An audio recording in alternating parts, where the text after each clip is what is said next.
द्वारकाधीश के मंदिर में मीरा बैठी हुई थी।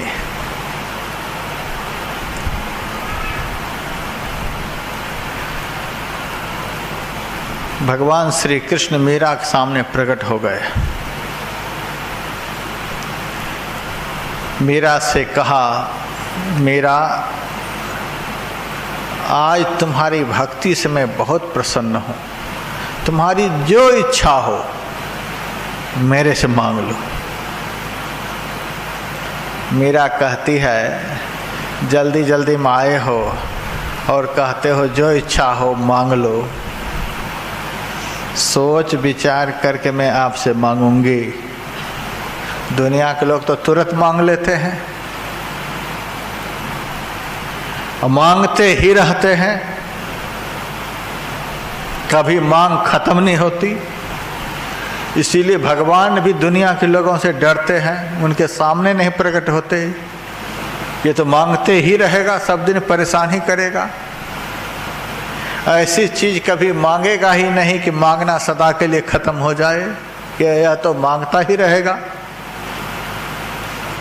भगवान से, भगवान के दर्शन को छोड़कर यदि और कुछ मांगेंगे तो सब दिन मांगते ही रहेंगे।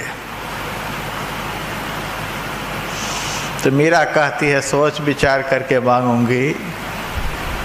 कल 12 बजे आप आ जाएंगे, फिर मैं बताऊंगी। भगवान अंतर्धान हो गए। मीरा की सहेलियां कहती हैं, मीरा सही में तू पगली हो गई हो। सारी दुनिया के मालिक भगवान आज तुम्हारे सामने वरदान देने को आए और तूने कह दिया कल 12 बजे आ जाना। भगवान इतने सस्ते हैं कि जब चाहो तब बुला लो। मीरा कहती है, भगवान यदि सस्ते नहीं तो मीरा भी सस्ती नहीं है। जिस भक्ति के आकर्षण से आकृष्ट होकर आज भगवान मेरे सामने आए, वह भक्ति मीरा के अंदर से चली नहीं गई है, अभी है वह भक्ति। और भक्ति में मैग्नेट पावर है, चुंबकीय शक्ति है। अभी वह भक्ति हम लोगों ने किया है कहाँ कि भगवान आकृष्ट होकर आ जाएं। अभी तो बाहर बाहर बाहर बाहर की भक्ति, हाथ से भक्ति कर रहे हैं, पैर से भक्ति कर रहे हैं, आँख से भक्ति, कान से भक्ति। अभी मन से भक्ति हुई है कहाँ कि भगवान आ जाएंगे। वह भक्ति मीरा के अंदर से नहीं गई है। और कल भगवान आएंगे और 12 बजे भगवान आएंगे। प्रधानमंत्री, राष्ट्रपति तो समय देते हैं 4 बजे आऊँगा, और कितने 4 बज जाते हैं। अब भगवान जब प्रसन्न होते हैं तो एक क्षण भी देर नहीं लगाते। ऐसा नहीं कि जब डीएम कहेंगे कि अब फ्लाइट को, हेलीकॉप्टर को लैंड करने दो, यहाँ की सारी व्यवस्था दुरुस्त है, फिर वे नीचे उतरेंगे। सो बात नहीं। परमात्मा को दूसरे की व्यवस्था की कोई आवश्यकता नहीं। परमात्मा को किसी का डर नहीं। परमात्मा को किसी का डर नहीं। और जिस भक्त ने परमात्मा का दर्शन कर लिया, उस भक्त को भी दुनिया में किसी का डर नहीं। उसको बॉडीगार्ड रखने की कोई जरूरत नहीं, उसको अंग रक्षक रखने की कोई जरूरत नहीं। अंग रक्षक वह रखता है, बॉडीगार्ड वह रखता है जिसको उस परमात्मा की शक्ति का कोई भरोसा नहीं है, जिसको परमात्मा की सत्ता का कोई भरोसा नहीं, जिनको भगवान के भजन का कोई भरोसा नहीं। वह दूसरा सहारा ढूंढता है। सच्चा भक्त वे होते हैं जिनके अंग रक्षक स्वयं भगवान होते हैं। प्रहलाद जी के पास कौन अंग रक्षक था? हिरण्यकश्यप ऐसा दुर्दांत दैत्य उसका बाल नहीं बांका कर सका। ध्रुव के पास कौन अंगरक्षक था? 5 साल की उम्र में घनघोर जंगल में चले गए, उसका कोई बाल नहीं बांका कर सका। जगत गुरु शंकराचार्य के साथ में कौन अंगरक्षक था? 4 बार संपूर्ण पृथ्वी पर पैदल उन्होंने भ्रमण किया। इसी तरह के बहुत बड़े बड़े संत हुए। जिस समय मुगलों का शासन था, कौन उनके साथ में अंगरक्षक था? किसी से डरा नहीं, किसी से भयभीत नहीं हुआ, क्योंकि भगवान जो होते हैं पूर्ण शक्तिमान होते हैं, उनको किसी का भय नहीं। और ऐसे भगवान का जिन्होंने दर्शन कर लिया, उस भक्त को भी दुनिया में किसी का भय नहीं। लेकिन संसार के धर्मांध लोगों को कौन समझाए? संसार के अंधविश्वासी लोगों को कौन समझाए कि संत किसको कहते हैं, सच्चा भक्त किसको कहते हैं, सच्चे महापुरुष किसको कहते हैं? संसार के लोगों को समझाना बहुत मुश्किल है। इस भारतीय संस्कृति में ऐसे ऐसे महापुरुष हुए कि सारी सृष्टि जिनके विरोध में, और फिर भी वो किसी से भयभीत नहीं हुआ। संत इब्राहिम अपने भक्त के साथ कहीं जा रहे थे। नमाज अदा करने का समय हुआ। उन्होंने अपने भक्त से कहा, बैठो, नमाज अदा का समय हो गया, नमाज अदा करते हैं। इब्राहिम नमाज अदा करते करते, ये तो सच्चे फकीर थे, खुदा के दीदार में लीन हो गए। उस वक्त एक सिंह दहाड़ मारता हुआ वहां आया। साथ में जो भक्त था वह तो डर के मारे पेड़ पर चढ़ गया। इब्राहिम तो ध्यान में मस्त हैं। शेर आया, चारों तरफ घूम करके शरीर को सूंघ करके, साधारण भक्त तो थे नहीं, उनकी सूरत ऊपर चढ़ गई थी, शरीर में चेतना रह नहीं गई थी, प्राण का ऊर्ध्वगमन हो गया था, मृतवत शरीर हो गया था, भगवान के भजन में डूब गए थे। मुर्दा समझकर शेर चला गया। कुछ देर के बाद उनका ध्यान टूटा, आंखें खुली। सेवक जो पेड़ पर चढ़ गया था बगल में आया, कहा अब चलो। दोनों चले। थोड़ी दूर आगे बढ़ते हैं, एक मच्छर आकर इब्राहिम की नाक पर बैठ गया। मच्छर जैसे बैठता है, इब्राहिम बहुत जोर से चीख लगाए।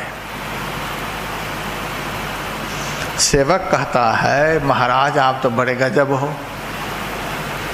जब आप नमाज अदा कर रहे थे, उस वक्त दहाड़ मारता हुआ शेर आया, चारों तरफ घूमकर सूंघ कर चला गया, आप हिले तक नहीं, और इस वक्त एक मच्छर नाक पर बैठा है तो इस कदर चीख मार रहे हो, क्या बात है? इब्राहिम ने कहा, जब मैं भजन पर था तो उस समय खुदा के साथ में था। खुदा के साथ में होने पर काल का भी डर नहीं होता, ये शेर क्या कर लेगा। और इस वक्त तुम्हारे जैसे नाचीज के साथ में हूँ, इसीलिए मच्छर का भी डर लग रहा है। जो भजन छोड़कर पेड़ पर चढ़ जाए, भगवान पर भरोसा नहीं, इसीलिए तो पेड़ पर चढ़ गया। तुम्हारे जैसे नाचीज अंधविश्वासी के साथ रहने के कारण आज मुझे मच्छर का भी डर लगता है, लेकिन खुदा का दीदार हो जाए तो काल का भी डर नहीं होता है, स्वप्न में भी डर नहीं लगेगा। भजन का बल बढ़ता जाएगा, निर्भयता बढ़ती जाएगी।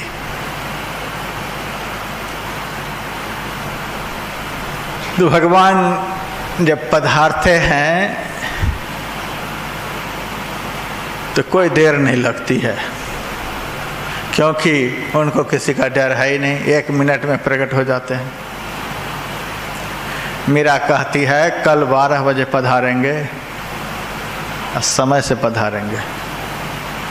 ठीक दूसरे दिन भगवान 12 बजे पधारे।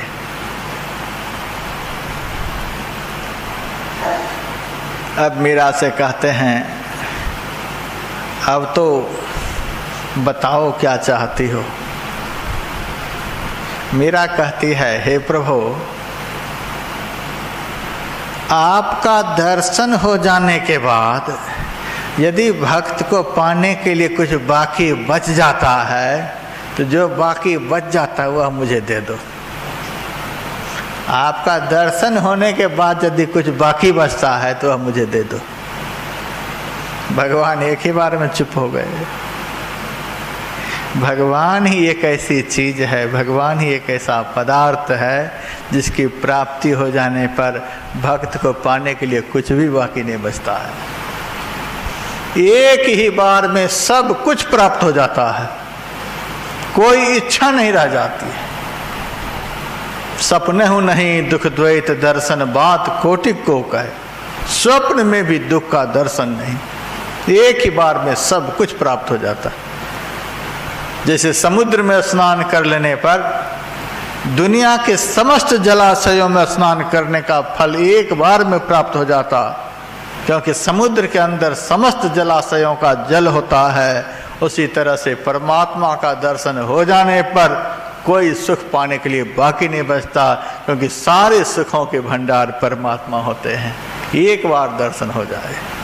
मीरा कहती आपका दर्शन हो जाने के बाद यदि भक्त को कुछ पाने के लिए बाकी बचता हो तो वह मुझे दे दीजिए। भगवान ने कहा कुछ नहीं बचता है, तो फिर मांगने के लिए क्या कह रहे हो। भगवान ने कहा जब तू बुलाई हो फिर तो कुछ मांगना ही पड़ेगा। यह बात कल कह देती, मुझे दोबारा नहीं आना पड़ता। कल क्यों नहीं बताई? जब बुलाई हो तो मांगना पड़ेगा। मीरा कहती है बिना दिए नहीं जाओगे? नहीं, अब तो मांगना ही पड़ेगा। ठीक है, मांगती हूँ। आज तक जितने भक्त दुनिया में हुए आपका दर्शन किया और आप में लीन हो गए, उनकी आत्मा आप में लीन हो गई, लेकिन शरीर यहीं रह गया। सारे भक्तों के शरीर यहीं रह गए, उनकी आत्मा परमात्मा में लीन हो गई। मैं उस इतिहास को बदल देना चाहती हूँ। आपका मुझे दर्शन हुआ, अब मैं चाहती हूँ कि शरीर सहित मैं आप में लीन हो जाऊं, मेरा शरीर भी आप में लीन हो जाए। उसी समय भगवान की छाती फट गई है, शरीर समेत मीरा उसमें समा गई। साड़ी की थोड़ी सी फुनगी बची रही ताकि दुनिया को पता चले मीरा इसी में समा गई है। इसको कहते हैं भजन, इसको कहते हैं भजन। कि भक्त चाहे तो आत्मा से लीन हो जाए, चाहे तो शरीर समेत उसमें लीन हो जाए। भजन ऐसा हो, इस भजन से सुख मिलता है, इस भजन से आनंद मिलता है, इस भजन से शांति मिलती है। चिमटे डुग्गी सारे जीवन बजाते रहो, फिर कहो महाराज सुख कहाँ मिला, आनंद कहाँ मिला। तो बहुत सारे महात्मा कह देंगे कि काम चल जाएगा इससे भी, लेकिन व्यासानंद कभी कहने वाला नहीं। समाज को धोखा में डालने वाला उपदेश यहाँ से नहीं हो सकता।